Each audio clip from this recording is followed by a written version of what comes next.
प्रथम वंदन गुरुदेव जी, जिण दियो नाम तत्सार। द्वितीयो वंदन राम जी, जामे त्यावरम भी। तृतीय वंदन सब संत जन, अनंत कोटि जन सार। जाके पद रज परसता, हंस उतर जय। भक्ति भक्त भगवंत गुरु, चतुर नाम बपुए। जिनके पद बंधन किया, नासत हुआ। अनंत श्री दरियाव जी महाराज ने, सतगुरु सुखराम जी महाराज ने, सदगुरु युक्ति राम जी महाराज ने, सदगुरु स्वामी जी श्री कुशाल दास जी महाराज, संत श्री ज्ञानेश्वरी भाई जी, गुरुदेव आपके दीन दीन हो महाराज। दीन दीन हो गुरुदेव आपके,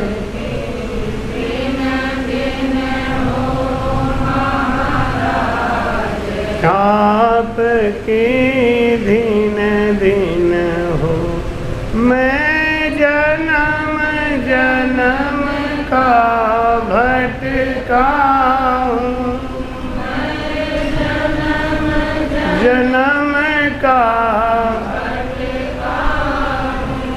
मुझे अपनी शरण में रहने दो, शरण में रहने दो गुरुदेव। दीन दीन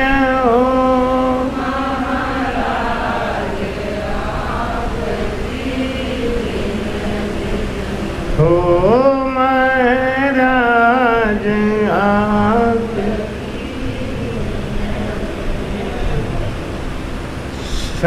सिमरो राम सकल दुख भागे, सतगुरु शरण संभाओ। सतगुरु हाथ अमर परवाना, नरतन पटा लिखाओ। बोलो राम। महाराज समझाते हैं, सिमरो राम सकल दुख भागे, सतगुरु शरण संभाओ। सतगुरु हाथ अमर परवाना, नरतन पटा लिखा। सतगुरु बिना न मोक्ष, भूप बिन पटा न देवे। बादशाह बिन हुकुम, जगत की खबर न ले। समुद्र न उतरियो जाय, नाव काष्ठ बिन सोई। हीरा रतन सरमाई, वेद मरजीवा होई। पारस बिन बो प्राण, लोह को आण लगावे। और जन सुखिया, सतगुरु बिना जीव मोक्ष दे। राजा के बगैर कोई पटा नहीं दे सकता, और अगर कोई दे भी दे तो उसकी कोई मान्यता नहीं है। इसलिए कहते हैं कि सिमरो राम सकल दुख भागे, सतगुरु शरण समाओ। सतगुरु की शरण में जाओ। उनके हाथ में अमर परवाना है। उनके हाथ में वो सत्ता है, वो शक्ति है, जो आपको आनंद पद में भेज के आवागमन से मुक्त करा सकती है। लेकिन वो बीज कैसे आएगा हमारे अंदर, केवल को सुन बीज गैब सूजन में आवे। केवल का सुन बीज गैब सूजन में आवे। ये गैबाऊ ज्ञान, गैबाऊ मतलब यूं ही अचानक हो जाता है। जैसे हर जीव को पैदा होने में कोई न कोई बीज होता है, जैसे बबूल का बीज है, पीपल का बीज है, गेहूं का बीज है, धान का बीज है। वो बीज के अंदर सत्ता होती है, लेकिन सत्स्वरूप आनंद पद की भक्ति में कोई बीज नहीं है। गैबाऊ स्वतः आता है, अंदर से आता है। केवल को सुन बीज गैब सूजन में आवे। नहीं करणी के माय ज्ञान सो कदे न पावे। ये करणी के बस की बात नहीं है। इसके लिए कोई साधन की आवश्यकता नहीं है, उसमें ये है ही नहीं। कोई आसन लगा ले, कोई मुद्रा लगा ले, नहीं, इसमें कोई आसन है ही नहीं, मुद्रा है ही नहीं। नहीं करनी के माय, जब करने से होगा नहीं, तब करने से होगा नहीं। कुंडलनी जगाते हैं कुछ लोग, आजकल साधु ऐसे हैं जो कुंडलनी जगाते हैं। कहते हैं बिना कुंडलनी जगाए हम बंकनाल का रास्ता पा ही नहीं सकते। कुंडलनी जगाते हैं किसके लिए? शंखनाल के रास्ता के लिए, करणियों के लिए कुंडलनी जगाते हैं। कुंडलनी जाग गई तो बंकनाल का जो छेद है उसको बंद कर देती, हवा उसमें जा ही नहीं सकती। फिर हवा उल्टी दिशा को चढ़ती है, यानी नीचे से ऊपर को। शंखनाल की विधि है। मूलाधार से ये सांस को ऊपर चढ़ाते हैं धीरे धीरे। ब्रह्म स्थान, नाभि स्थान, हृदय स्थान, ब्रह्मरंध्र, और इसके बाद फिर वो जाके पार ब्रह्म में समा जाते हैं। जीभ को पलट के वो जो ब्रह्मरंध्र से हमारे नाक से और मुंह में आने के लिए एक साधन, एक छेद है। जो नेति क्रिया करते हैं उनको मालूम है। नेति क्रिया करते हैं तो क्या करते हैं? इस नाक से एक पतली सी रस्सी डालते हैं और वो मुंह में से खींच के निकाल लेते हैं और फिर इसको ऐसे खूब रगड़ते हैं। उनको कभी सर्दी जुखाम फेफड़े का रोग नहीं होता। इसको बोलते हैं नेति क्रिया। नेति और धोती क्रिया किसको बोलते हैं?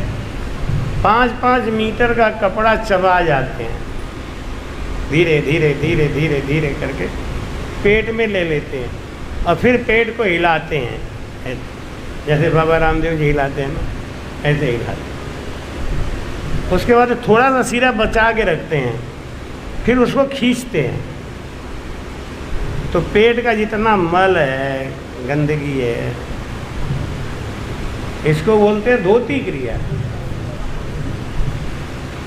एक तो है नेति। नेति क्या है? वो ब्रह्मरंध्र जो हमारे मुंह में छेद है, उसका नाक का संबंध है। कभी कभी खाना खाते समय पानी ऊपर को चढ़ जाता है ना, तो नाक से होने लगता है, उसमें छेद है। उस छेद को साफ करके रखना चाहिए। कितना गंदगी और मल होता है हमारे शरीर में। यही तो है, एक कचरा बनाने की फैक्ट्री है। जहाँ हाथ डालो वहीं कचरा, गंदगी। अगर इस शरीर में से कोई खुशबू आ रही होती ना, आदमी भगवान को ही मारता, धड़ कर दे। वो तो गंदगी का खान लिए घूम रहा है, तब इतना घमंड है, तब इतना घमंड है। तो नेति क्रिया करते हैं, वो ब्रह्मरंध्र बोलते हैं। उसमें जीभ लगा के उल्टा पलट के उसको जीभ लगा के रोक देते हैं, जिससे कि वायु वापस पेट में ना आ जाए। फिर वो ध्यान साधना करते हैं कि दुनिया भर का करामात करते हैं, तब उनको कोई न कोई सिद्धि मिल जाती है, उड़ जाते हैं, गड़ जाते हैं, लेकिन आवागमन से मुक्त नहीं हो सकते, उनका मोक्ष नहीं हो सकता। चाहे कुछ भी कर ले, मोक्ष नहीं जाए। क्यों? ना करणी के माय ज्ञान सो कदे न पावे।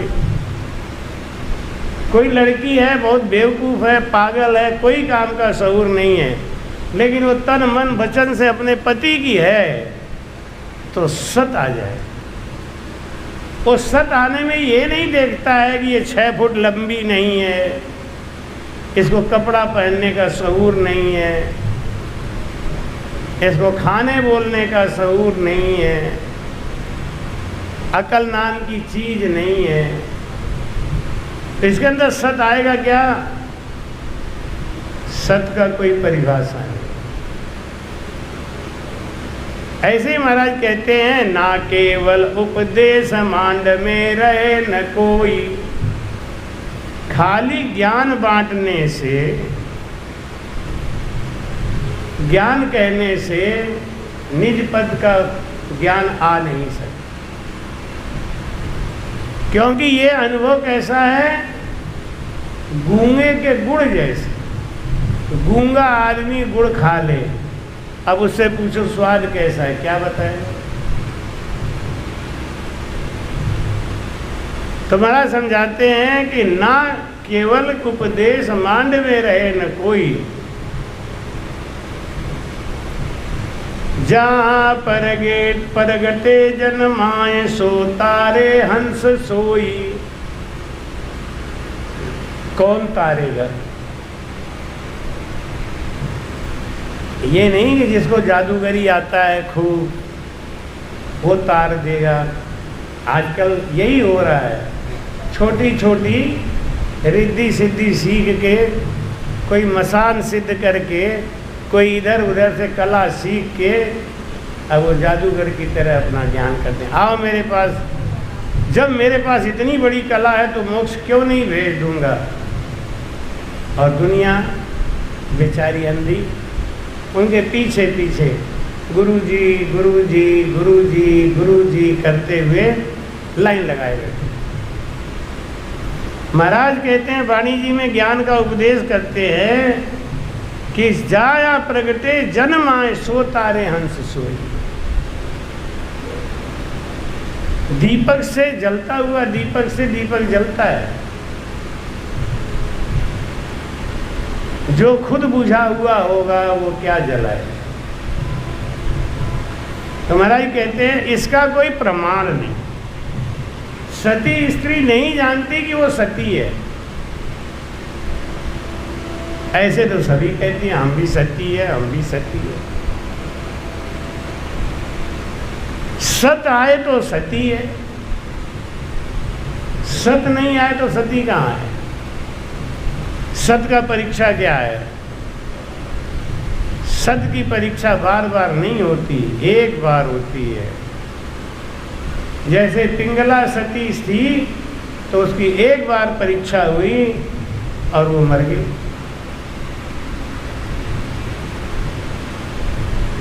जब कोई सती स्त्री अपने पति को गोद में रख के और अंतर में ध्यान रख के वो सत को जागृत करती है, तो उसके एक एक रोम से फुलझड़ी जैसा फरफराता हुआ चिंगारी निकलता है। अंदर से अग्नि तत्व को इतना ज़्यादा जला देती है कि वो खुद भस्म हो जाती है और पति भी भस्म हो जाता है। सती स्त्री को लकड़ी की आवश्यकता नहीं होती कि ले आ रहे 5 मन लकड़ी जला दे, उसमें सती को जबरदस्ती बिठा दे, पति को गोद में रख के नीचे से आग लगा दे। ये सत नहीं, सत तो अपने आप आता है। कैसे आता है कि जो राजा से रेत सरब कांपे घर माई। सब चाकर आधीन हुकुम लोपे कुछ नाही। शिष्य कैसा होना चाहिए? 8 पहर 64 घड़ी उसको अपने गुरु का डर होना चाहिए। 8 पहर 64 घड़ी जो स्त्री अपने पति से डरने का मतलब ये नहीं कि गाय जैसी कांपे, सम्मान में, इज्जत में। गुरु तो सरल होते हैं, किसी को डराते नहीं। लेकिन हमें अपना अगर कल्याण करना है तो गुरु से डरना चाहिए। हुकुम लोपे नहीं कोई, अंतर रहे भय भाव, रात दिन अंग न भूले। अंदर में भय, रात हो या दिन हो, उसको हर समय याद है कि मेरा कोई गुरु है, मुझसे ऐसा कोई काम ना हो जाए जिससे मेरे गुरु की मर्यादा चली जाए, मेरी लाज जाए तो चली जाए, लेकिन मेरे गुरु की लाज नहीं जाए। अंतर रहे भय भाव, रात दिन अंग न भूले। रात दिन बस वो हर समय अपने गुरु के वचनों में घूमा गए। नहीं वो कहीं गए कि आज जा रहे हैं बद्रीनाथ, आज जा रहे हैं केदारनाथ, आज जा रहे हैं काशी, आज जा रहे हैं मथुरा, और वहाँ जाके खूब अपना पकौड़ी चाय समोसा कर रहे हैं, आनंद ले रहे हैं। कहे हम गुरु भगत है, हम तो गुरु भगत है। गुरु भगत जो है उसको रात दिन 24 घंटा अपने गुरु के वचन का याद है। हमने गुरु से कुछ कॉल किया है, वो कॉल हमको याद है और उसी पे चलते हैं हम। नकचक अंग सब फूले, भूप भरोसे माए नकचक अंग सब भूले। नाखून, नख से लेके चक यानी आंख तक, मस्तिष्क तक, यानी रोम रोम में आनंद भरा है, दुख नहीं है। क्यों दुख नहीं है? कि मेरे सतगुरु ऐसे हैं। मेरे सतगुरु हैं रंग रेज चुंदर मारी रंग डारी। सतगुरु हैं रंग मारी रंग डारी, मारा सतगुरु हैं। थोड़ा सा बढ़ा के देखो।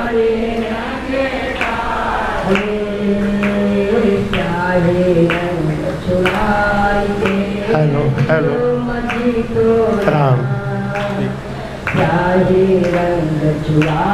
के दियो मजीठो रंग, धुलते नहीं रे दिन दिन होत सुरंग।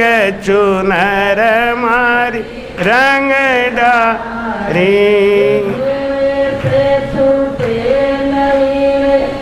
दिन दिन होए सुरंग। चुनर मारी मारा सतगुरु हैं रंग, चुंदर मारी रंग डारी। मारा समर्थ है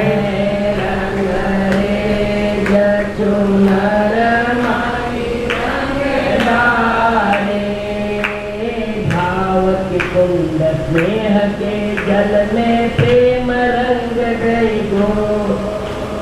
भाव के कुंड नेह के जल में प्रेम रंग दई घोल।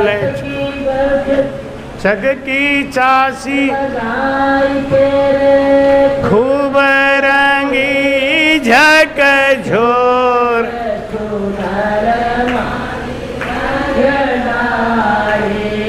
चसकी लगाई के रे खूब रंगी झक झोर चुंदर मारी मेरा सतगुरु है रंग रेज चुंदर रंग डारी समरथ चुंदर मारी रंग डारी सतगुरु ने चुनरी रंगी मारे सतगुरु चतुर सुजान सतगुरु ने चुंदरी रंगी मारे सतगुरु चतुर सुजान न सब कुछ पे बार धीरे तन मन धन और प्राण चुंदर मारी रंग डारी सब तन मन धन और प्राण चुंदर मारी रे मारा सतगुरु है रंग चुंदर मारी मारा सतगुरु है रंग रे चुनर मारे कहत कबीर रंग रेज गुरु जी मुझ पे हुए दया कहत कबीर रंग रेज गुरु जी मुझ पे दयाल शीतल चुनरी ओढ़ के मैं भाई मगन निहाल चुंदर मारी रंग डारी शीतल चुनरी ओढ़ के मैं भाई हाल चुंदर मारी मारा सतगुरु है रंग चुंदर मारी रंग डारी मारा सतगुरु है चुंदर मारी रंग डारी मारा समरथ है रंग चुंदर मारी रंग डारी। बोलो महाराज उसको कोई फिक्र नहीं है, कोई चिंता नहीं है। और जिनको दुनिया भर का फिक्र लगा है, चिंता लगा है, उनको अभी गुरु का भरोसा नहीं। गुरु बनाया तो है, भरोसा नहीं। क्योंकि जिनको भरोसा है वो निश्चिंत हैं कि हमारे गुरु महाराज जो करेंगे हमारे भले के लिए करेंगे। बुरा हमारा क्यों करेंगे जब हम उनके हो गए तो। जब हमने गुरु ज्ञान धारण कर लिया और जब हम गुरु के हो गए तो अब हमारा गुरुजी बुरा क्यों होने देंगे। गुरु महाराज तो यमराज से भी जाके लड़ जाते हैं, नहीं ये हमारा शिष्य है। सदगुरु जी को कर लो वकील मुकदमा भारी है। ये गुरु महाराज हमारे वकील बन के खड़े हो जाते हैं और कहते हैं डॉक्टर वकील गुरु और माता पिता से झूठ नहीं बोलना चाहिए। डॉक्टर को सही नहीं बताओगे तो इलाज क्या करेगा। वकील को सही बात नहीं बताओगे तो गलत लड़ जाएगा बेचारा। और गुरु को सही बात नहीं बताओगे तो गुरु जी तो कहेंगे अरे वाह वाह वाह वाह बहुत अच्छा। नहीं गुरु जी हमारा तो ध्यान ऐसा लगने लगा है, अब तो हम ऐसे करते हैं ऐसे करते हैं, हमारा ध्यान ऐसा है। तो गुरु जी कहेंगे बहुत अच्छी बात है, जो लक्षण तुम बता रहे हो वो आनंद पद का है भैया, तो ठीक है। इसलिए गुरु को सत्य बताना चाहिए। जो स्त्री अपने पति से झूठ बोलती होगी उसको कितना ध्यान रखना पड़ता होगा कि हमने अपने पति से उस दिन क्या कहा था, उस दिन क्या कहा था। और कभी न कभी तो बात खुल जाएगी कि झूठ ही बोल रही। लेकिन जो सही बोल रही है उसको याद करने की जरूरत ही नहीं, टेंशन ही नहीं है, कोई चिंता नहीं है उसको। क्यों? जब सही बोल रही है तो वो क्या ध्यान रहेगा कि परसों क्या कही थी कि नरसों क्या कही थी। लेकिन जो झूठ बोलेगी उसको ध्यान रखना पड़ेगा, परसों ये बात कहा था, कल ये बात कही थी। अब उसको पकड़े रहो। 1 साल के बाद में भी कोई बात उठी, पकड़ जाए। कहते हैं एक झूठ को छुपाने के लिए 100 झूठ बोलो, लेकिन बाद में झूठ तो झूठ का झूठ ही है। तो भाई कहते हैं जिसने गुरु ज्ञान धारण कर लिया ना वो आनंद में रहता है, खुश रहता है, प्रसन्न रहता है। क्यों? क्योंकि उसने तन मन धन सब वार दिया, उसके ऊपर छोड़ दिया। अब हमारा कुछ है ही नहीं। तो भाई कहते हैं जब लग नहीं सुखराम दास ये अंगरे, जब लग नहीं सिख माए, तब लग गुरु न पिछाड़िया बात बनायो आए। जब तक इतना अंग चेले में नहीं आया है उसके अंदर सत आएगा नहीं, खाली बात बनाता है। हम गुरुमुखी हैं, हमारे गुरु वो हैं, हमारे गुरु ऐसे हैं। बात से क्या होगा? तो भाई कहते हैं गुरु जी पूछते हैं कि किन कुदरत घट माए, सत्य सो आन विराजे, चले जले पीव संग नार, जगत सुने कन लाजे। सूरो रण में जाए गाव, सन्मुख सो लिया, धस्यो क्या घट माए, मरण से नेकन बिया। सुख रामदास घट ब्रह्म तो आगे अब ही हो, जब विज्ञान सोपने तब आयो पुन जोय। बोलो रहा। गुरु जी से शिष्य पूछता है कि किण कुदरत घट माए, सत्य सोहान विराजे। वो कुदरत कला जो आप कह रहे हैं वो कैसे आएगा अपने अंदर? जले पीव संग नार, जगत सुन नेक न लाजे। पतिव्रता स्त्री अपने पति को गोद में लेके सारे जगत के सामने जल गई, उसने कोई शर्म नहीं किया। ऐसे ही जब गुरु के पास जाने में, सत्संग में जाने में, भजन में बैठने में लाज आवे, शर्म आवे, इसका मतलब है अभी वो चीज आई नहीं। सत्संग में गए और कोई लौट के आ रहा है, कोई पूछ रहा है कहाँ गई थी, ऐसे ही जरा गई थी उधर। अब अच्छा सत्संग में गई थी ना, हम तो कभी जाते नहीं, आज वो मिल गई थी तो साथ में आज चले। उनके अंदर सत आ रहा है क्या?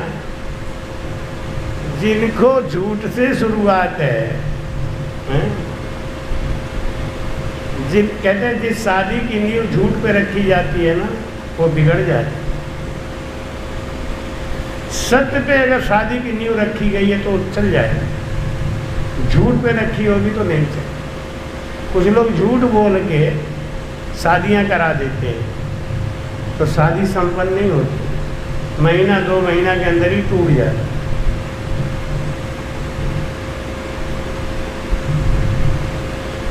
अगर सत्य नहीं बताया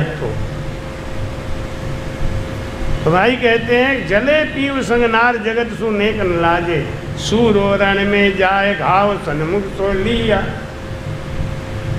ये कोई सूरवीर होता है ना, वो जाके जब मिलिट्री में लड़ाई लड़ता है तो उसके अंदर वो सूरवीरता आ जाती है कि गोलियां चल रही हैं, तलवार चल रहा है, लेकिन उनमें घुस जाता है। उसको उस समय किसी का याद नहीं रहता, किसी का मोह नहीं, किसी का ममता नहीं। क्योंकि ये मोह और ममता है ना, ये आदमी को पीछे को घसीटता है, खींचता है। क्यों खींचता है? वो जगत है, जगत अपनी तरफ खींचता है। कोई आदमी मिलिट्री में जा रहा है तो उसका परिवार उसका बंधन है, वो नहीं लड़ सकता, सूरवीरता नहीं आ सकती। एक आदमी का मिलिट्री में हो गया तो वो 2-3 साल नौकरी करके आया छुट्टी पे, तो पहली बार सिलेक्शन हुआ, नौकरी पे चला गया और वो घर आया तो 2-1 महीना रुक गया।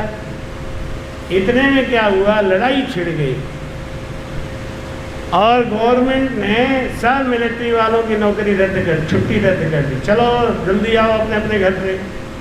उसको भी वार्निंग आ गई तो उसकी बीवी ने कहा कि जाओ, तुम्हें देश की ज़रूरत है।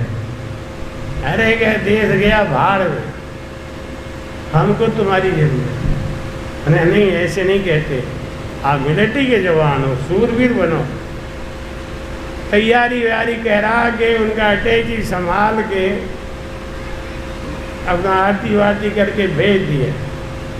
1 घंटा बाद हो गया कि बीवी ने कहा क्या हुआ, गए क्यों नहीं? मुझे अच्छा नहीं लग रहा, पता नहीं लड़ाई छिड़ गई ना, अब मैं गया तो पता नहीं मैं बचूं नहीं बचूं, तू देखने को मिलेगी कि नहीं मिलेगी, मैं नहीं जाता। नौकरी से निकाल दे गए। नौकरी से निकालने की बात नहीं है कि नहीं, जो पैसा लगा रिकवरी मांगेंगे, खेत बेच के दे देंगे, लेकिन तुम्हें छोड़ के नहीं जाएंगे। उसकी बीवी ने कहा कि बात ये नहीं है, बात है सम्मान की, आप मिलिट्री में हो।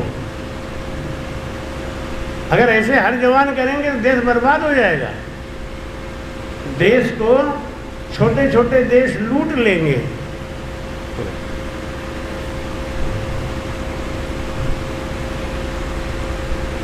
अभी मोदी जी ने एक स्कीम निकाली, अग्निपथ। 21 साल से लेकर 24 साल के लड़कों की भर्ती करेंगे, उनको 4 साल मिलिट्री में रखेंगे, उसके बाद 4 साल में उनको 40 लाख रुपया देंगे, एक मुश्त रिटायरमेंट पे, और तनख्वाह जो देंगे वो अलग देंगे, खाना पीना रहना मुफ्त होगा। 4 साल के बाद निकलेंगे तब उनको कहीं न कहीं नौकरी दे दी जाएगी। फिर वो ट्राई करेंगे 24 साल के बाद, तो चाहे वो मास्टर बने चाहे वो कुछ भी बने, अपने नौकरी करें, लेकिन 4 साल उनको नौकरी करनी पड़ेगी मिलिट्री में। ये इजराइल में है। क्या है, वहाँ हर आदमी को मिलिट्री ट्रेनिंग दी जाती है। एक छोटा सा देश, कौन था वो, अरे जिस पे अभी चढ़ाई हो गई, यूक्रेन। अब यूक्रेन छोटा सा देश रसिया जैसे देश से टक्कर ले लिया। कैसे ले लिया? उनके एक बच्चे, सब नौजवान, वो फायरिंग में माहिर थे, सबको मिलिट्री ट्रेनिंग दी गई थी। हमारे देश में किसी को मिलिट्री ट्रेनिंग है? सारे लड़के मास्टर बनना चाहते हैं, और मिलिट्री में अगर जाएंगे तो उनको गारंटी चाहिए 20 साल की नौकरी, पेंशन। ये क्यों? उन्होंने ये स्कीम थोड़ी निकाली, उन्होंने ये निकाली कि हमारे हर नौजवान को नौकरी भी मिल जाएगी, 4 साल के अंदर 40-50 लाख रुपया भी मिल जाएगा, बाद में अपना काम करो, ज़रूरत पड़ी तो उन्हीं में से मिलिट्री में भर्ती कर लेंगे। कितना बढ़िया स्कीम था, लेकिन हमारे विरोधी पार्टियों ने भड़का दिया लड़कों को। हे, अब खाली 4 साल नौकरी करोगे। अच्छा, मिलिट्री में जाते कितने हैं? सारे लड़के भड़क गए, गाड़ियां फूंक दी, बसें फूंक दी। क्या उद्देश्य था उनका? उद्देश्य था कि हर आदमी को मिलिट्री ट्रेनिंग दी जाए और हर लड़का कम से कम 40-50 लाख का आदमी हो जाए, हर लड़का। लेकिन यहाँ तो लड़के हमारे जो है ना, उन्हें तुम 2000 रुपया दे दो, महीना का काम मत करवाओ खाली, बस। इतने काम चोर हो गए हैं वो। तो गाड़ियाँ फूंक दी, आदमी फूंक दिए, उसी में दूसरे लोगों को मौका मिल गया, उन्होंने भी अपनी रोटियां सेक ली। मोदी जी बेचारे बड़े दुखी हो जाते हैं। हमारे देश मूर्खों का देश है ना ये हमारा, तो यहाँ पे कोई कानून लागू करो, पहले लागू करते ही नहीं, ये होगा ही नहीं। बस क्यों नहीं होगा, क्या कारण है? या तो सरकार समझा नहीं पाती है, ये भी एक कारण है। अगर ये चीज़ लाने से पहले सब समझा दिए होते, ओपन डिस्कस हो गया होता, जो बाद में बता रहे हो उसे पहले बता दिए होते तो लड़के समझ जाते। अब जब गाड़ियां फूकने लगे, आदमी मारने लगे, तब लगे समझाने कि इसका ये फायदा है, इसका ये फायदा है।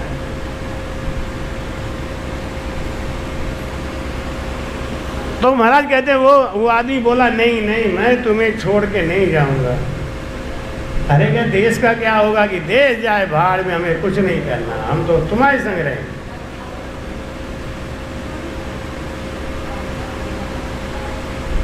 बीवी ने बहुत कुछ समझा बुझा के फिर आरती करके लड्डू खिला के भेजा कि जाओ आप चले जाना, अब आना मत है, ठीक है। अच्छा तुम्हें ही हमारा ये नहीं ख्याल है, तुम ही मरना चाहती हो तो चलो हम मर जाएंगे।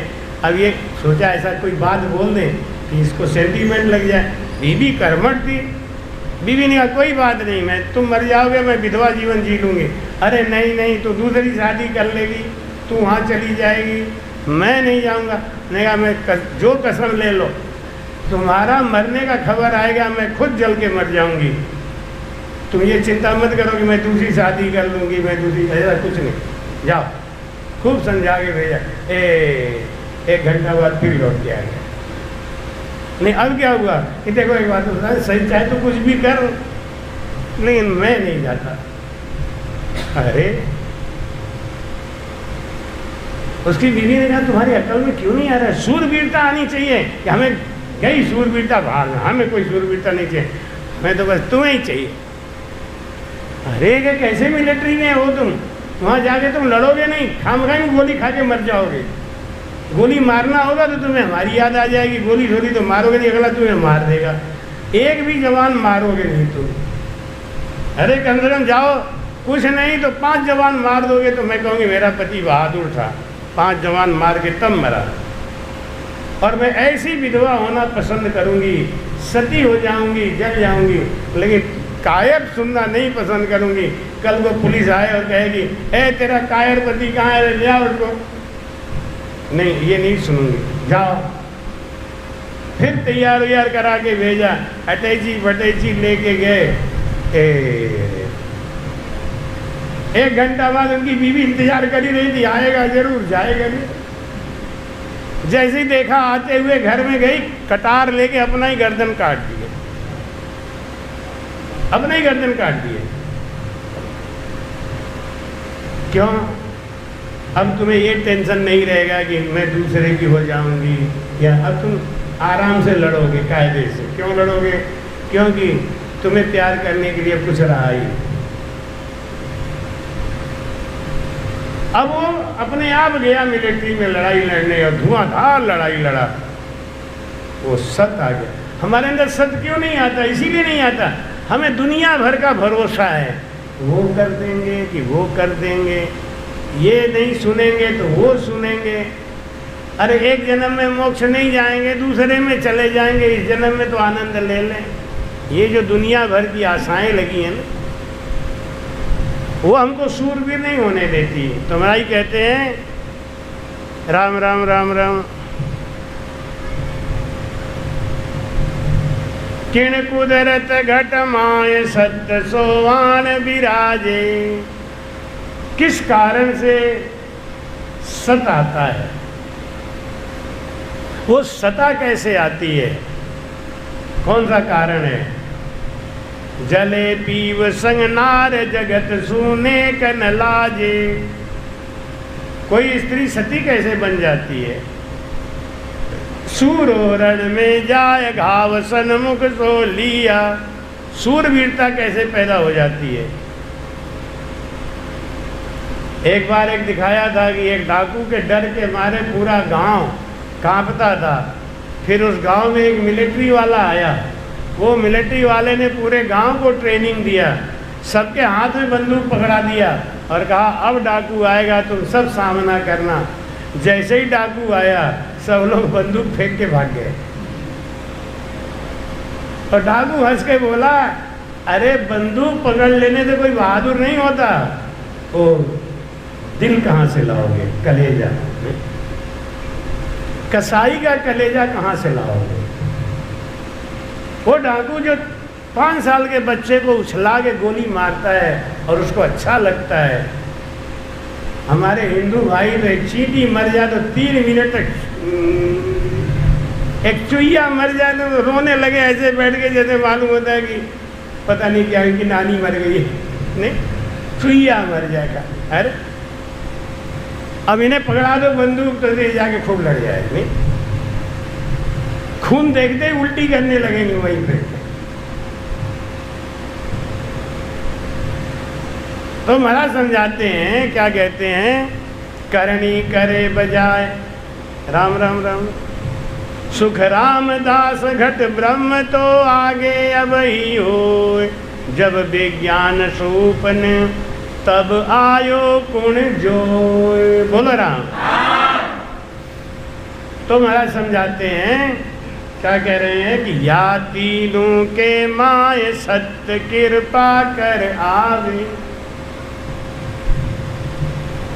शिष्य के अंदर, स्त्री के अंदर और एक सूर के अंदर, या तीनों के माय सत्य कृपा करा। और सो घट घट में नाय सत्य स्वरूप कहावे। वो जिसके अंदर में होगा वही देगा, है नहीं तो देगा नहीं। ज्यों हीरे की परख बुद्ध या सबके नाई, जैसे सबके अंदर हीरा परखने की बुद्धि नहीं होती, कोई कोई होता है जो सही हीरे का परख करता है। एक राजा ने हीरा खरीदा, तो हीरा बेचने वाले ने कहा कि इसकी कीमत 1 लाख रुपया है महाराज। राजा ने कहा दे देंगे, लेकिन 1-2 आदमी से पूछ तो लें। जौहरी बुलाया, जौहरी को दिखाया दूसरे को कि भाई ये हीरा कितने का है आप बताओ। तो बोला 50-60 हज़ार का होगा। राजा बोला 1 लाख का नहीं हो सकता कि नहीं, 1 लाख का नहीं, महंगा है। तो राजा ने कहा तीसरा और बुलाओ, जो आदमी 1 लाख के आसपास बताएगा, 2 की राय एक होनी चाहिए। एक को बुलाया, उसने हीरा देखा, अरे क्या महाराज ये हीरा 1.5 लाख से कम का नहीं है, इसको तुरंत ले लो।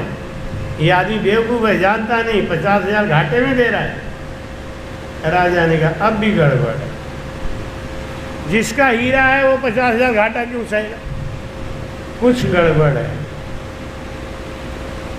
कई पारखी बुलाए, अंत में एक पारखी बूढ़ा आया, उसने हीरे को लिया, सूरज की तरफ देख के कहा महाराज ये हीरा 2 रुपए का महंगा है, बेकार है। अब वो हीरे वाला भड़क गया, बोलने का मेरा 1 लाख का हीरा तू 2 रुपए के लिए महंगा बता रहा है? कि हाँ बता रहा हूँ। क्यों बता रहा हूँ? आओ तुम भी कहोगे, तुम्हें अभी ज्ञान नहीं है, मैं सिखाऊं।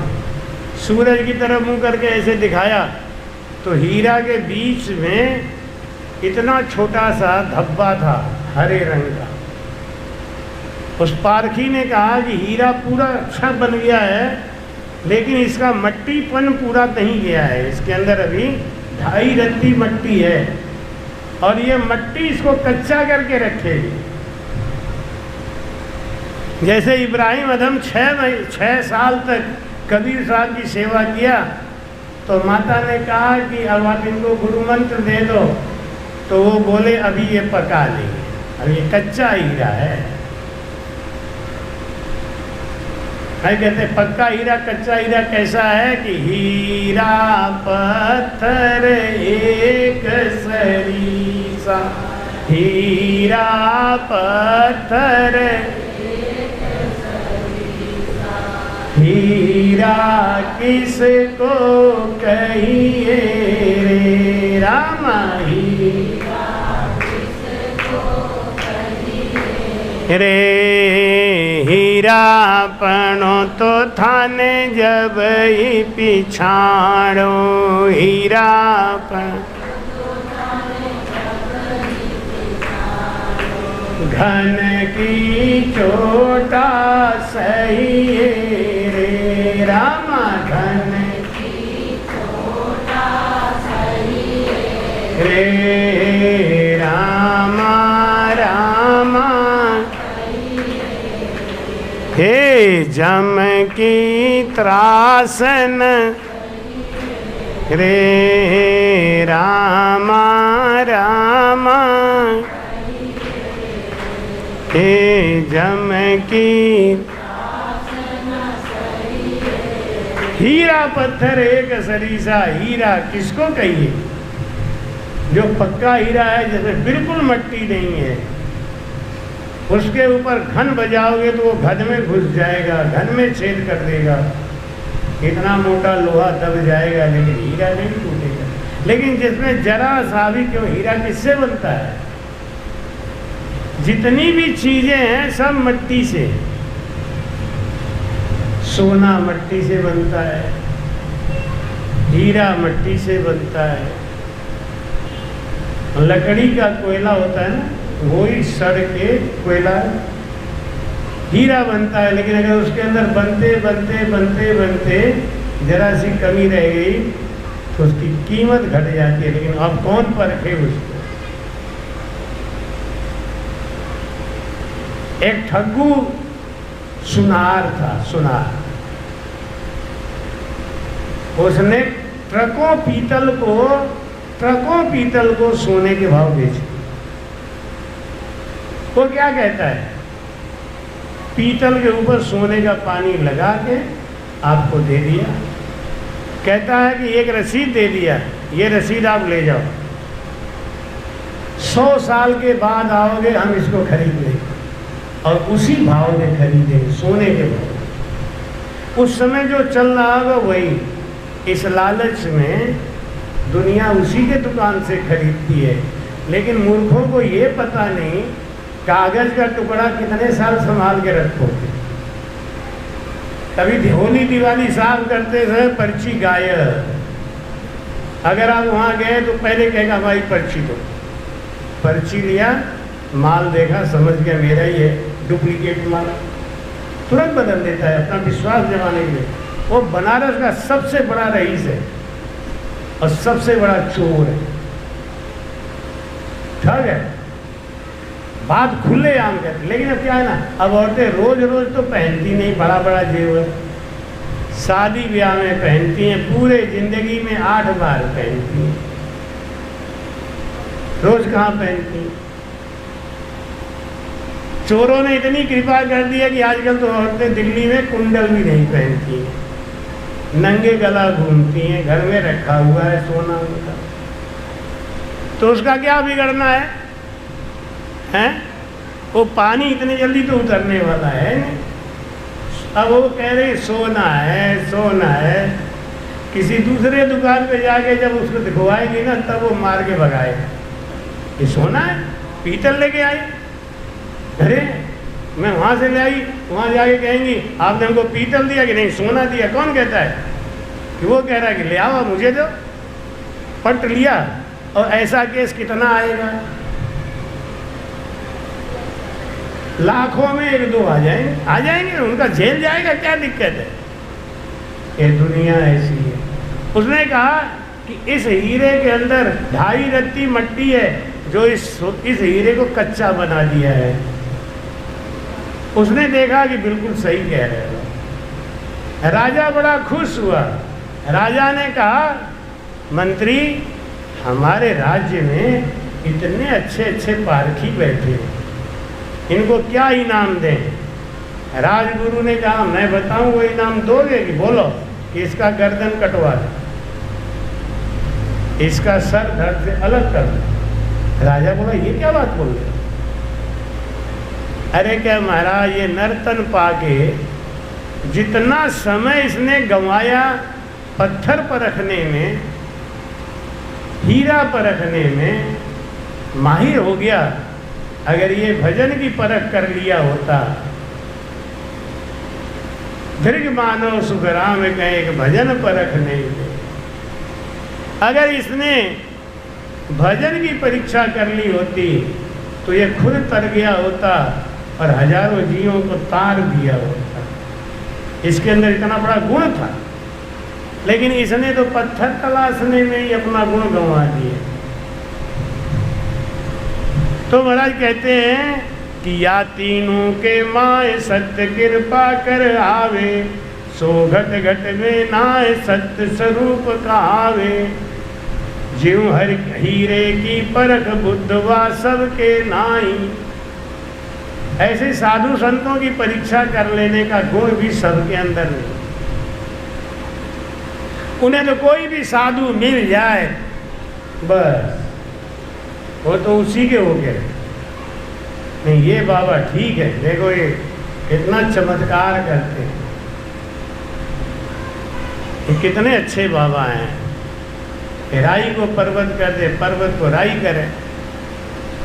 लेकिन जो ज्ञानी होता है ना, ऐसों को घास भी नहीं डालता। ये जादूगर है, सीख आया होगा कहीं से, कोई चमत्कार कहीं से, कोई मसान पूज आया होगा, अब दुनिया को उल्लू बना रहा है।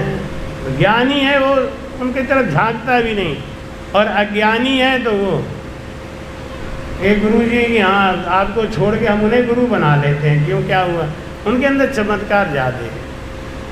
तो जा कौन से तुमसे रिश्तेदारी जोड़नी। तो भाई कहते हैं कि यूं सत्स्वरूप कहा है कौन समझे सतमाही। ज्यों जैसा त्यों जीव है ज्यों सत्य स्वरूप पिछाण। सुख रामदास कहे हाँक दे सब नर सुनियो आन। बोलो राम। महाराज कहते हैं कि सत्य को कौन समझेगा, जिसके अंदर सत्य होगा वो बात को पकड़ लेगा।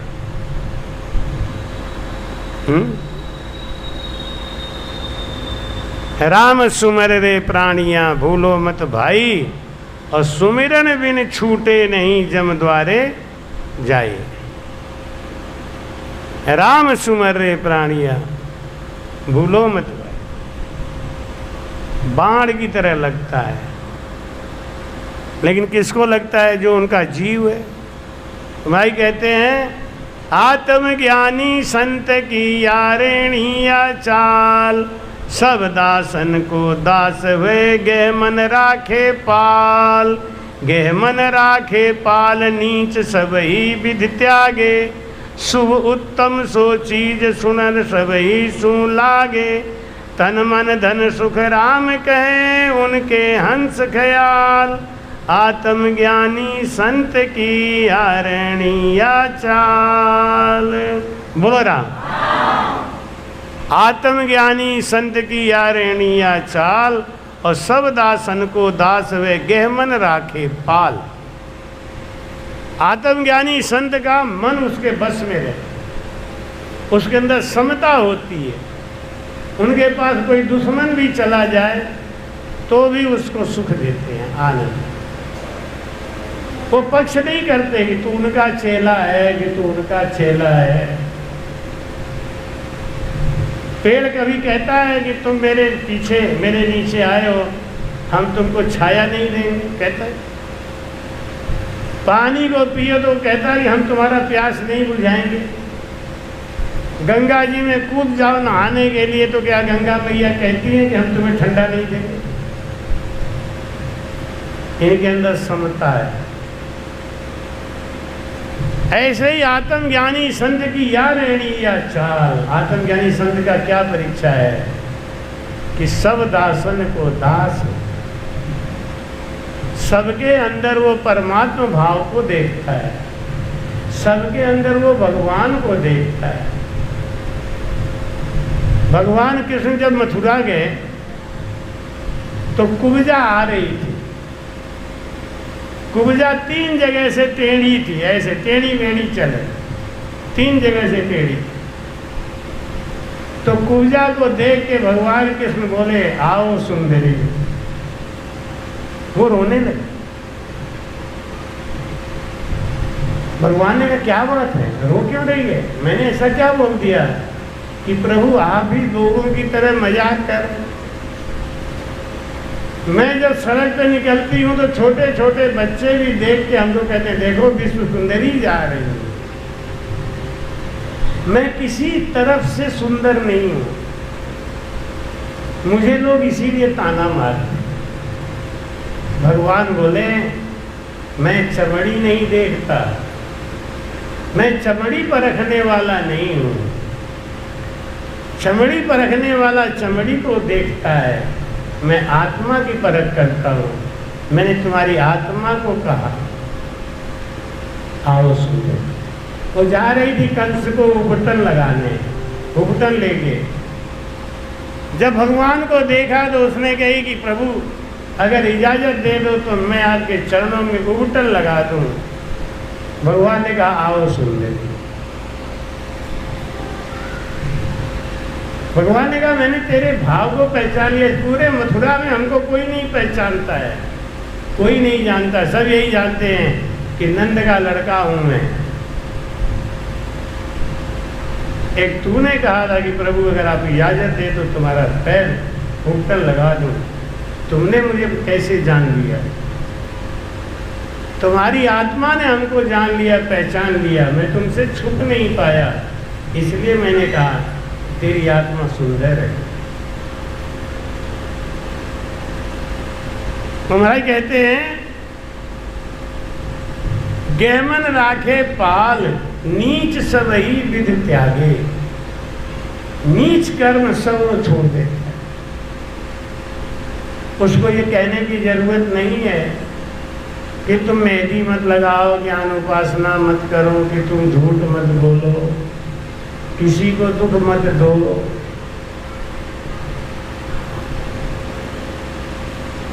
किसी को दुख मत दो, ये कहने की जरूरत नहीं है। कहते हैं सब जीवों का कल्याण तू कर, दया धर्म कुछ दान तू कर, बेकार ये काम न जाएगा, जीवन में बड़ा सुख गा। जो राम नाम गुण गाएगा, जीवन में बड़ा सुख। तू कभी किसी को सताना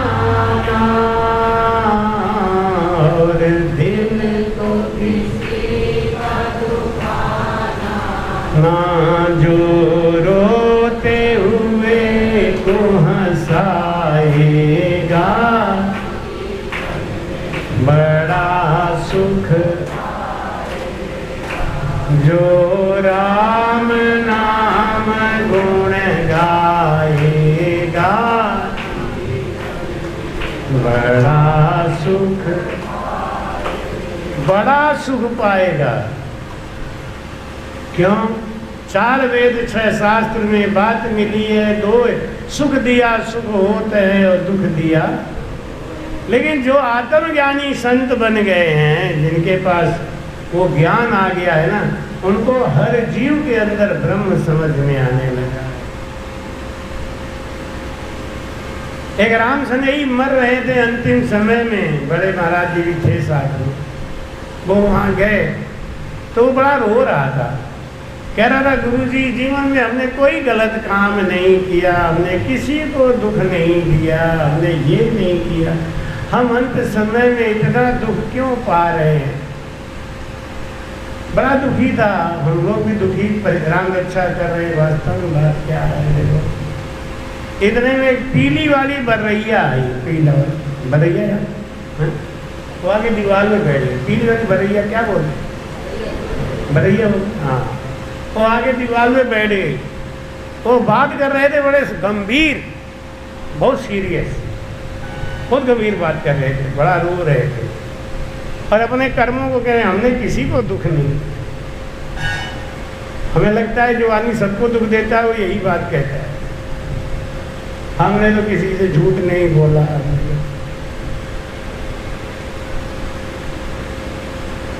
तो अंत समय उनसे कौन कहेगा? एक आदमी अंत समय में चिल्ला रहे, बड़ा दुख पा रहे, महाराज हम गए हमको राम रक्षा करने, तो हमने कहा महाराज हमने आज तक किसी को दुख नहीं दिया, सबसे ज़्यादा दुख हम ही को दिया है।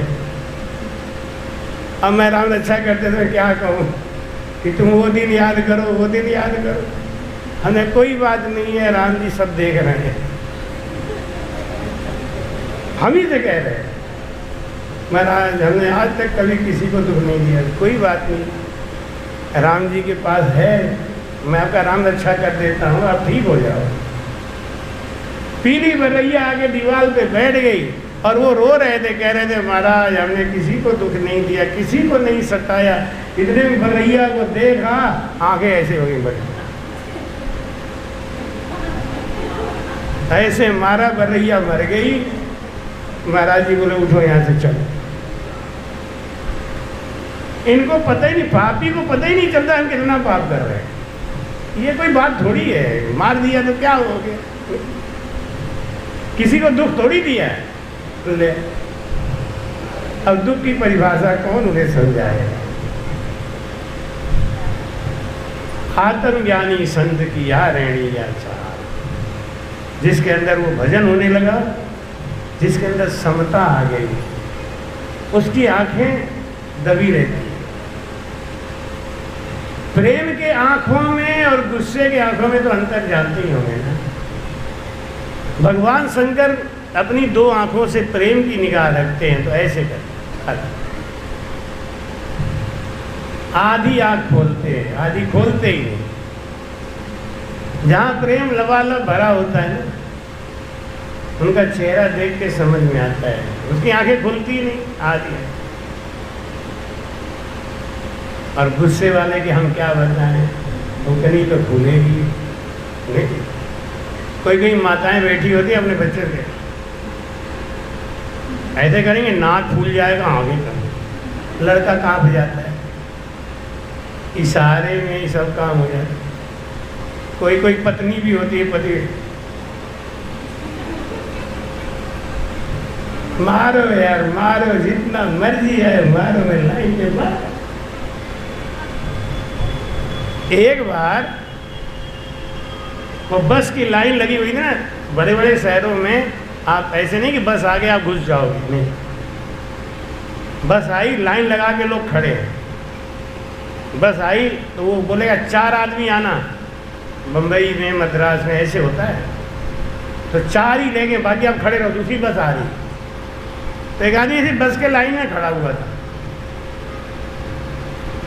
वो मद्रासी था। पीछे वाला आदमी बहुत मोटा ताजा पहलवान, तो पीछे वाला आदमी जो है धक्का मार दे। वो आगे था ना, वो पतला सा दुबला सा मरियम सा, तो उसको गुस्सा आ गई। उसकी बीवी साथ में थी। अब जब बीवी साथ में ना, आदमी को गुस्सा बड़ी जल्दी आता है, हर काम में गुस्सा आता है। क्यों? बीवी के ऊपर कोई एक्सप्रेशन ना डाल दे। पति समझता है कि कोई हमारे पत्नी के ऊपर प्रभाव नहीं डाल दे, तो ये इसलिए वो हमेशा आंकड़ा ही रहेगा, चाहे एक ही बदन वाला हो। नहीं है ऐसा सीधा खड़ा रहो ना, बिल्कुल सीधा खड़ा, फिर वो अपना तम्बाकू बनाने, फिर उसने धक्का मार दिया। अरे रे रे रे रे रे रे, मैं तो बार बार कह रहा हूँ तो सीधा खड़ा रहे, सीधा खड़ा, तो सुनता नहीं करे। फिर वो अपना तम्बाकू बनाने, वो बोला नहीं, पहलवान था ना, तो क्या पिद्दी से क्या लड़े, तो फिर बनाने लगा। फिर धक्का लग गया। अरे रे रे रे रे, तू तो एकदम, हम मेरे को गुस्सा आ गया ना तुम्हें। बोला और तुरंत लाइन से बाहर खड़ा हो गया, बाहर खड़ा हो गया। क्या कह रहा है? मारो यार मारो, जितनी मर्जी है उतना धक्का मारो, मैं लाइन से बाहर खड़ा हो जाऊंगा, मेरा क्या जाता है? मारो यार मारो, जितनी मर्जी है उतना धक्का मारो। जैसे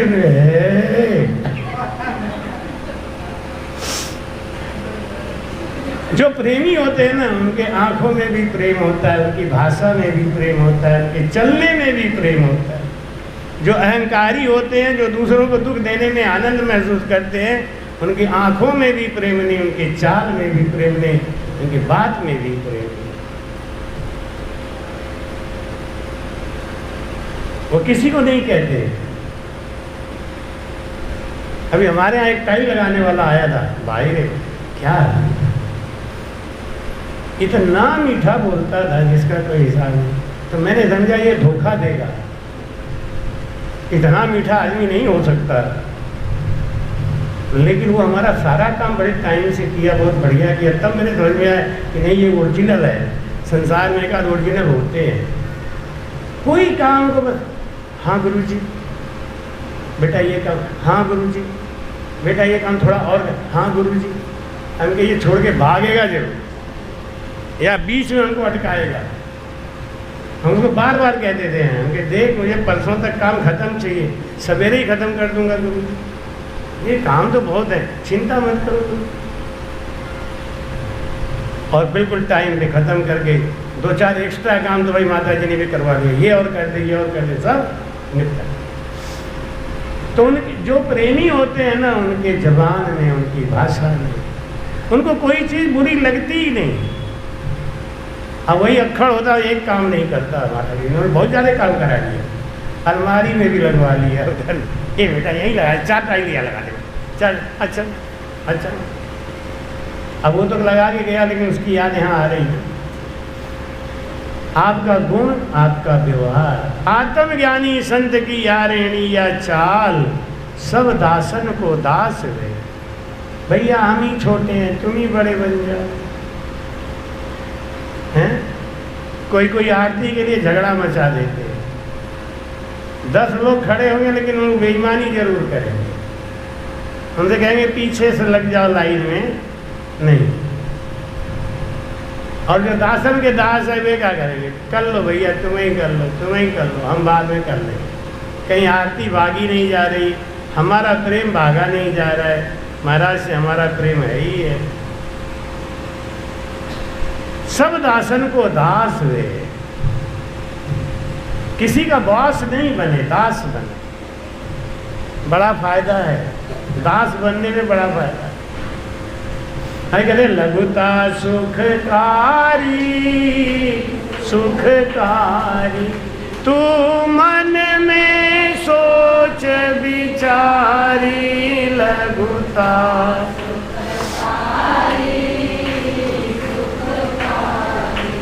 तू मन में सोच विचारी। लघुता सुखकारी, सबके नीचे पाँव रहते हैं, सबके नीचे पाँव रहते हैं। पूजे दुनिया सारी राम जी, पूजे दुनिया सारी। नाक कान लघु अंगुल माही, नाक कान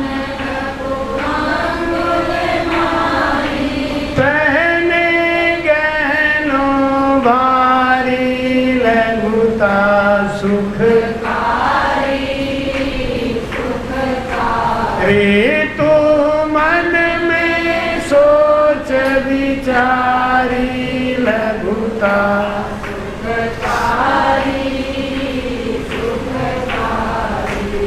नीची भूमि जहाँ जल रहसी,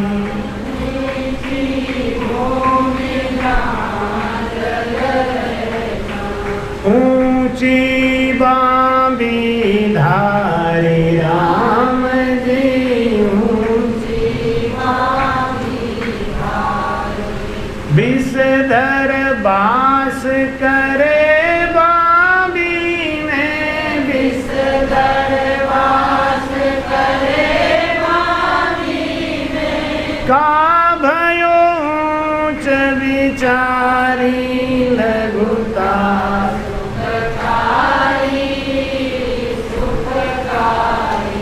तू मन में सोच विचारी।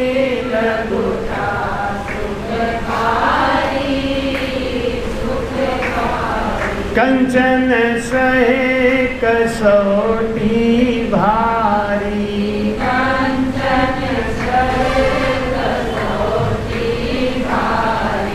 निकसे यंत्र से तारी राम जी, निकसे यंत्र से तारी, ताको तुर रोसी बिराजे, ताको तुर रोसी बिराजे, देखे दुनिया सारी रघुता सुखकारी, तू मन में सोच विचारी रघुता सुखकारी, रे तू मन में सोच विचारी रघुता सुखकारी। बोलो राम। जो परमार्थ के लिए दुख झेलते हैं, जो दूसरों को सुख देने के लिए दुख झेलते हैं, उनकी संसार में महिमा होती है। ये सच्ची बात। जिसने दूसरों को सुख देने के लिए दुख झेला है, उसकी महिमा आज भी संसार में हो। इसलिए हमको ये गुण पैदा करना है कि दूसरे को सुख दें, दूसरे को आदर दें। कहते हैं टिट फॉर टैट, ऐसा नहीं करना चाहिए, जैसे को तैसा नहीं। और पंडित जी नहा रहे थे, बिच्छू बैठा हुआ जा रहा था, पंडित जी ने बिच्छू को पकड़ा, बिच्छू ने डंक मार दिया, पंडित जी ने फेंक दिया, फिर वो मरने लगा, फिर पंडित जी को दया आ गई, उन्होंने फिर पकड़ लिया, फिर उसने डंक मार दिया, उसने फिर छोड़ दिया, वो फिर मरने लगा, पंडित जी को दया आ गई। फिर जैसे ही पकड़ने जा रहे, किनारे पे खड़े दो आदमी बोले, पंडित जी क्या कर रहे हो? मरने दो उसको, जाने दो, मर जाने दो। पंडित जी बोले कैसे मर जाने दो?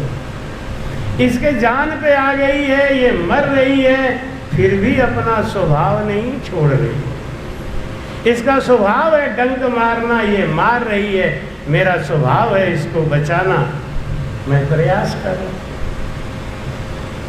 इस संसार में लघुता सुखकारी, सब दासन को दास वह गैमन राखे पार। अपने मन को अपने बस में रखे, सबकी वाह वाह, हमारा क्या जाता है भैया, तुम्हारी जय हो जाए, जाओ। जो सत्य है ना, कहते हैं उधारी का ज्ञान और मांगी हुई माया कभी बढ़ोतरी नहीं करती। उधारी का ज्ञान, उधारी का ज्ञान वो क्या है? वो अंगद बने थे ना, रावण के सामने खड़े हो गए, लोगों ने कहा कि महाराज तुम खड़े हो जाओ अंगद बन के, क्या हमें कुछ आता जाता नहीं, कि पीछे से पंडित जी जो कहेंगे वही सुनना और वही बोलना, यही उधारी ज्ञान। अब पंडित जी बोले, बोल हे दुष्ट रावण, मैं तुझे सलाह देने आया हूँ कि तू सीता माता को सीधे ले जाके भगवान राम को सौंप दे, तेरा वंश बच जाएगा, नहीं तेरे वंश का नाश हो जाएगा। रावण दुष्ट, तू इतना कमीना काम क्यों किया रही है? दुनिया भर का बोल गए पंडित। अब इतना लंबा वो कैसे याद कर? तो उन्होंने क्या कहा, अरे दुष्ट रावण, अभी अभी पंडित जी ने जितनी बात कही वो सारी बात तू ध्यान से सुना कि नहीं? उसको सुन ले, वही कर दे, तेरा वंश बच जाएगा। इतने में रावण को गुस्सा आई। रावण का, कौन है तू? कौन है तू? पीछे से पंडित जी बोले, बोलो अंगद पुत्र, बाली पुत्र अंगद, बोल बोल। तो उसने कहा, अंगद पुत्र बाली। रावण ने कहा तो नाटक खराब कर दे, बाली पुत्र अंगद। हमारा भी दिमाग उड़ा कि बाली पुत्र अंगद। रावण गांव का ठाकुर था, जमींदार। उसने कहा ये तो रामलीला ही बिगाड़ देगा, नहुआ आके बिया का बाद के गड़बड़ कर रहा। तो उन्हें जोर से डांट के कहा, सही बता तू कौन है? वो कह, रामनाथ नाई हूँ महाराज, जबरदस्ती लाया गया हो। बड़ी मार शमशेरन की तो महाराज मैं नाई हूँ महाराज, जबरदस्ती लाया गया हो। ऐसे अगर कोई किसी को सिखा पढ़ा के नहीं कि अब तुम प्यार करो, तुम ये करो, अच्छा अब हम भी प्यार करेंगे, अब हम भी ऐसे करेंगे, नहीं जरा हट सब गड़बड़ नहीं। यहाँ महाराज जी क्या बताते हैं, जिनको आत्मज्ञान हो गया है उनके अंदर ये स्वतः ही परिवर्तन आ जाता है, कहना नहीं पड़ता, अपने आप ही आ जाता है। तो आज की बात यही विश्राम देते हैं। चातुर्मास का संगत शुरू हो गया है, आप जानते ही हैं। 20 तारीख को हमारे गुरु महाराज जी का जन्मदिन है। 20 तारीख को आप सब लोग थोड़ा जल्दी आने का प्रयास करना। 20 तारीख को कलश उठाएंगे और गुरु जी का जन्मदिन धूमधाम से मनाएंगे। लेकिन उस दिन सत्संग हम 3:30 पौने 4 तक विश्राम दे देंगे। आप लोग 20 तारीख को कलश का प्रोग्राम कल का था, लेकिन गुरु जी का जन्मदिन है, इतना बड़ा प्रोग्राम है, तो कलश का दिन वही 20 तारीख को रखा है हमने। 1 बजे तक यहाँ आ जाइएगा सब लोग। वाणी जी को लेके देवल का परिक्रमा करके 5 परिक्रमा करके कलश के साथ वाणी जी को विश्राम देंगे। आसन पे कलश को स्थापित करेंगे, कलश स्थापना करेंगे और उसके बाद सत्संग करेंगे। 20 तारीख का प्रसाद भंडारा जो कुछ भी है 1 बजे से पहले करना है। आप सब लोग अगर 1 बजे से पहले आएंगे तो आपको भंडारे का प्रसाद खाने को मिलेगा। 1 बजे के बाद प्रसाद विश्राम दे दिया जाएगा, रसोई विश्राम दे दिया जाएगा। उसके बाद फिर ये कार्यक्रम होगा कलश का अपना। तो आप लोगों को न्योता है, आप लोग जरूर आइए। स्वामी कुशालदास जी महाराज जी के जन्मोत्सव का प्रसाद ग्रहण कीजिए। 1 बजे तक ये ध्यान रखना, 1 बजे के बाद आके आप शिकायत मत करना किसी से कि मुझे तो भंडारा मिला ही नहीं, हमसे कह रहे थे भंडारा होगा। ये नहीं कहेंगे कि हम 1:30 बजे आए, ये बात नहीं कहेंगे। और 1:30 बजे आएंगे तो अपना वो अधिकार समझते हैं। अरे भाई, रसोई में जो काम कर रहा है ना वो भी आदमी है, रसोई में जो काम कर रहा है वो भी राम से नहीं है, रसोई में जो काम कर रहा है वो भी सत्संग सुनने के लिए आया है, तो उसको भी समय चाहिए ना। हम आ गए 1:30 बजे, लोग अब भोजन बनाओ हमारा, ये क्या मतलब? नहीं, समय से आएंगे, समय से प्रसाद लेंगे। समय निकल गया तो आप राम जी राम राम करो, बाद में देखो। तो इसलिए 20 तारीख का, रोज की बात नहीं कर रहा हूँ, 20 तारीख का ध्यान रखना। 1 बजे से पहले आप आके यहाँ पे महाप्रसाद, महाराज के जन्म उत्सव का महाप्रसाद बनेगा, आपको लेना है सबको। उसके बाद 1 बजे के बाद कलश यात्रा और वाणी जी की पधरावणी हरिजस बोलते हुए 1:30 बजे से सत्संग शुरू करेंगे, 3:30 बजे विश्राम दे देंगे। 20 तारीख का ध्यान रखना, सतगुरु स्वामी कुशालदास जी महाराज जी का जन्मदिन। ये बड़े भाग्य की बात है कि उनका मोक्ष दिवस भी यहीं मनाया जाता है और जन्मदिन भी यहीं मनाया जाएगा। तो बड़ा प्रोग्राम करने का मन है, जो हो जाएगा राम जी कराएंगे, हो जाएगा। जो प्रसाद मिले उसको ग्रहण करिएगा। 20 तारीख को सुबह में 1 बजे के पहले, 1 बजे के बाद कार्यक्रम चालू हो जाएगा और वो कार्यक्रम 3:30 तक चलेगा। महाराज जी का सत्संग होगा, ज्ञान चर्चा होगी, महाराज जी के जीवन के बारे में कुछ बताएंगे, कुछ समझेंगे। और फिर रक्षाबंधन से 1 दिन पहले भंडारा होगा 11 अगस्त को, और फिर दरियाव जी महाराज जी की बरसी, रक्षाबंधन, कई कार्यक्रम हैं, भंडारे कई हैं, सब चलता रहेगा। बस आप लोग इतना सहयोग किया करें, समय का ध्यान रखें, समय पे आए, समय पे आनंद लें और फिर समय पे अपने अपने घर को विश्राम करें। सदगुरु सुखराम जी महाराज ने, प्रेम से भजन करो 5 मिनट, भजन के बाद आरती होगी, आरती के बाद विश्राम देंगे। राम जी राम महाराज।